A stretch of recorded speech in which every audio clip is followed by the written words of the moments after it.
a scene from our new picture, The Man Who Knew Too Much.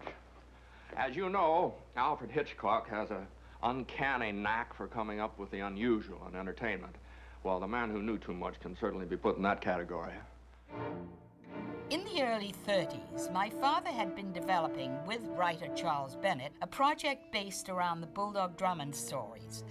Bulldog Drummond was a kind of amateur James Bond, and one of the storylines they were working on involved the kidnapping of a baby and international spying. When that project fell through, they kept the frame of the story and reshaped it into The Man Who Knew Too Much.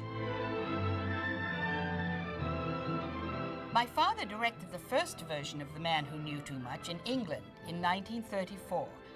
The film was a huge success and really built my father's reputation in England and in America as well. The title was taken from a collection of short stories entitled The Man Who Knew Too Much by English novelist G.K. Chesterton.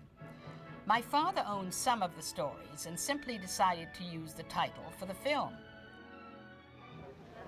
Don't breathe.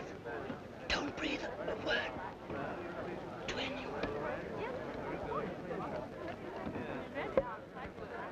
There were a lot of amazing visual sequences in the film. From outside, smashed the window. A lot of humor, despite the grim subject matter. Oh, poor old boy. 5 shillings. 5 shillings. Give him 5 shillings for you, please.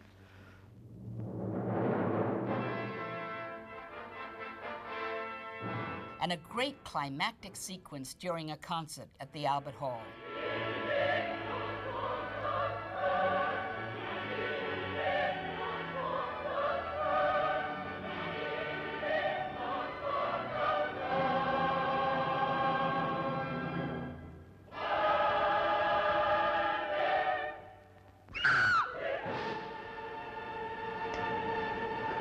Went off all right. I hope so, for all our sakes. The film was released in December 1934 and was very well received. My father discussed doing a remake of it in the United States in 1941, but he set the project aside until 1956. Although I think my father was proud of his original version of The Man Who Knew Too Much, he once told French filmmaker Francois Truffaut that the first film was done by an amateur and the remake by a professional. As far as the second Man Who Knew Too Much, he didn't want to remake it at all. He didn't want to remake any of his pictures. But he owed Paramount a movie, and they felt that that was the one that could adapt to present day better than any of the others. He said to me one day, he said, "Do you think we ought to remake The Man Who Knew Too Much?" I said, "The Man Who Knew Too Much? Yet I never heard of that title before." He said, "Didn't you ever see any of my pictures before we started working together?" And I said, "Well, I certainly didn't know that one." He said, "Well, will he get a print and look at it and see whether we should remake that picture or not?" So I was able to get a print and looked at it. Darling, where are you? Mommy. Darling? Betty! Steady, old girl, steady. So after I saw this and I went back to the set, and he said, "Well, what do you think?" And I said, "Well, Hitch, all I can say is that you and films have progressed together." Well, I never would have said that to him if I'd known how much it would hurt him, but it really hurt him. And forever after that, I was sorry for saying it. And he said, "Well, what about the gun coming around the curtain to fire?" I said, "It's a lot of touches in there, but I'm talking about the whole story." Hitch was, of course, forming in his mind a new story completely. In the case of The Man Who Knew Too Much, Alfred Hitchcock wouldn't let me see the early picture or read the script. He wanted me to stay away from it. What he did was sit me down and tell me a story. And I took notes from it and went home and did an outline based on that. I had no knowledge at that time of the early picture. If I did, I saw it when I was 12 years old or something and didn't recall it. Betty, you know your child's going to cost me the match, don't you? Well, she's your child as well as mine, isn't she? Well, if I lose this game, I'll disown it forever. I created those characters partly out of what Hitch told me and partly out of what I there. And I was doing a picture called Vagabond King. And Bob Burks was the cameraman. And of course, Bob had worked with Hitchcock. And apparently, Hitch asked Bob, he says, do you know of any young art directors you think I'd get along with and would like? And he says, yeah, I'm working with one right now. Naturally, in my wildest dreams, I never thought I'd ever work with Alfred Hitchcock. I had a meeting with him, and we got along fine, and so he chose me to do The Man Who Knew Too Much. It was quite an experience, and oh, gee, it was hot. You know, you just couldn't stand on the tarmac. You had to get in shade. Towards the end of the picture, Hitch was directing from the front seat of an old Chevrolet, and the driver would honk the horn, and then the assistant would come over, and Hitch would tell him what they wanted him to do. I'll never forget. In those days, we all, especially with Hitch, we all wore suits and ties. You know, nowadays, you got to look like you're shot out of a cannon. They think you're going to a funeral if you wear a jacket and a tie. But Marrakesh was the first time I've ever seen Hitch in a T-shirt. But it was buttoned right up, you know, but it was short sleeve. And he was cute. I remember, and the flies buzzing around, he could do it better than me, but he was blowing the flies off of him with that. When Hitch came to Marrakesh, he said, they asked Doc to send down some Dover sole from London. And I said, Hitch, you won't have to have it sent down from London. I said, we're going to take you to dinner tonight, and they have the best Dover sole in the world. He said, I don't believe it. So we went to this restaurant. We walked in, and of course, everybody was sitting on the floor around. It's just, you mean you got uniformed soldiers on the roofs of all the buildings to be able to control the crowd.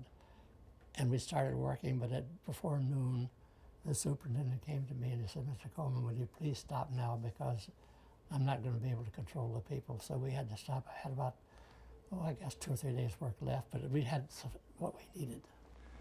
And that was just the beginning. From there, we flew to London for backgrounds of a whole strange series of events that ended up that final night in the great concert hall, where the cue for murder was one single crash of the cymbals.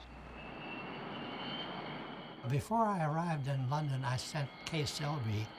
When we arrived, she said, I have it all set for you to go and see the taxidermy shop. So we got in a car and drove to a place, and we got in the car, and I looked at this beautiful, great, big glass window, a beautiful polished wooden floor with white bear rugs on the floor, and heads and things all in the walls. A beautiful place, not what we wanted at all.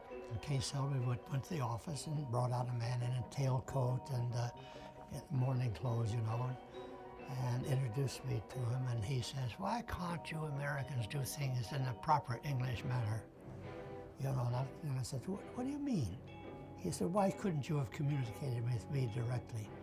I said, Kay, I don't have to listen to this kind of story. I said, let's get the hell out of here. So we turned and walked out. I said, Kay, didn't you understand that this had to be in a working shop? So she said, I have one place for you to see. It's in the low rent district.